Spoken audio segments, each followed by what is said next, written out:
was in 1991 that we created Duke Nukem and released it to the world as a side-scroller, and it was a huge hit. Our inspiration back then was comic books, because we always felt like if you focus on the character, there's no end of stories. Duke does it his way, and his way is very entertaining. It's a wild thing.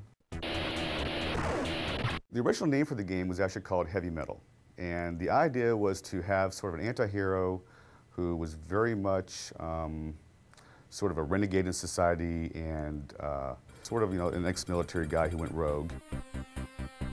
When the original Duke got started, it was myself, Alan Blum, and another programmer, Todd Repogel. Todd Repogel and I went to school together. We grew up together in Santa Cruz.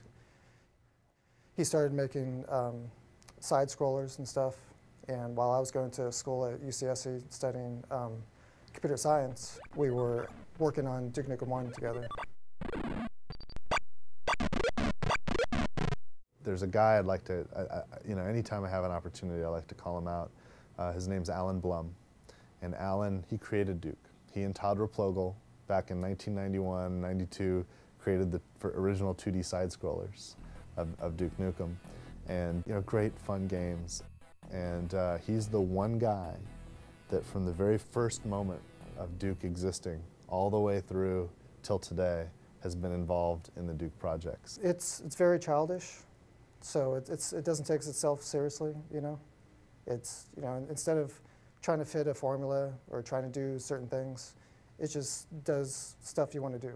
Duke Nukem has always been about the character, and you know, we were focused on that at the beginning. It was difficult to bring it out with the side-scrolling simple technology in which, you know, we couldn't have voice work and so on. Actually, the voice started with Duke Nukem 2. At the opening cinematic, he says, "I'm back." Todd Repogel, the original Duke Nukem programmer, came to me and just asked about doing a voice, because he wanted Duke Nukem to sound like, at least then anyway, sounded like a cross between McBain and Arnold Schwarzenegger. Those were my instructions, and I just said 2 words. I said, "I'm back." I am back.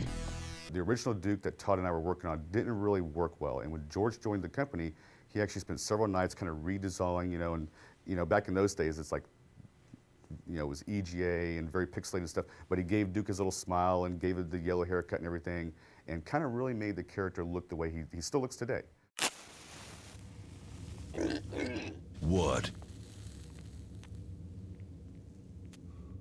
Did you think I was gone forever? Too long. We've waited too long, frankly. And I don't know if there's anything that could live up to the idea of 15 years of development, but this is absolutely a worthy successor and a worthy sequel to the game.